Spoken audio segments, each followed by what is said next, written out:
স্বাস্থ্যটাও ঠিক আছে। আব্বাজান কি কইবার লাগছে, বিলাই পেট, এই মেয়ের তো শাদি করা যাবে না। যদি এই মেয়ের আমি শাদি করি আমার ফ্যামিলি দিতে পারবো, বিলাই জন্ম নাই। না না না, থামেন, বারবার বলতেছেন বিয়ে করবেন না বিয়ে করবেন না। আপনি একা বিয়ে করলে কি হবে? আমি আপনাকে বিয়ে করব কিনা সেটা জানতে চেয়েছেন? যারা বংশ মর্যাদার কারণে নিজেদের অস্তিত্ব ভুলে যায়, প্রতিবেশীর খেয়াল রাখে না, তারা আর যাই হোক মানুষ না। তাই আমি আপনাদের পরিবারে বিয়ে করব না। এসব তুই কি বলছিস মা?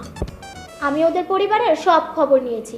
ওরা এর আগেও 3টা বিয়ে ভেঙেছে, শুধু মেয়ের পরিবার গরিব বলে। এলাকার কোনো মানুষ ওনাদের দেখতে পারে না, ওনাদের আত্মগরিমার কারণে। আমি ওই পরিবারে গেলে আমারও একই দশা হবে মা। সুতরাং আমি এই বিয়ে করব না। এইসব মিথ্যা কথা আম্মা জান, মহল্লাবাসী হিংসা করে রটাইছে।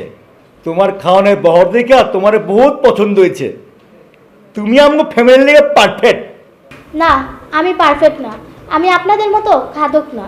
শুধু আপনাদের যাচাই করার জন্য এইসব বলেছিলাম। এত খেতে পারে মানুষ, এত খায় গরু, দেখেন না সারাদিন জাবর কাটে। আর যাই হোক, আমি এই গরুর জাতে বিয়ে করতে পারবো না। আপনারা অন্য জায়গায় মেয়ে দেখেন, চলো মা।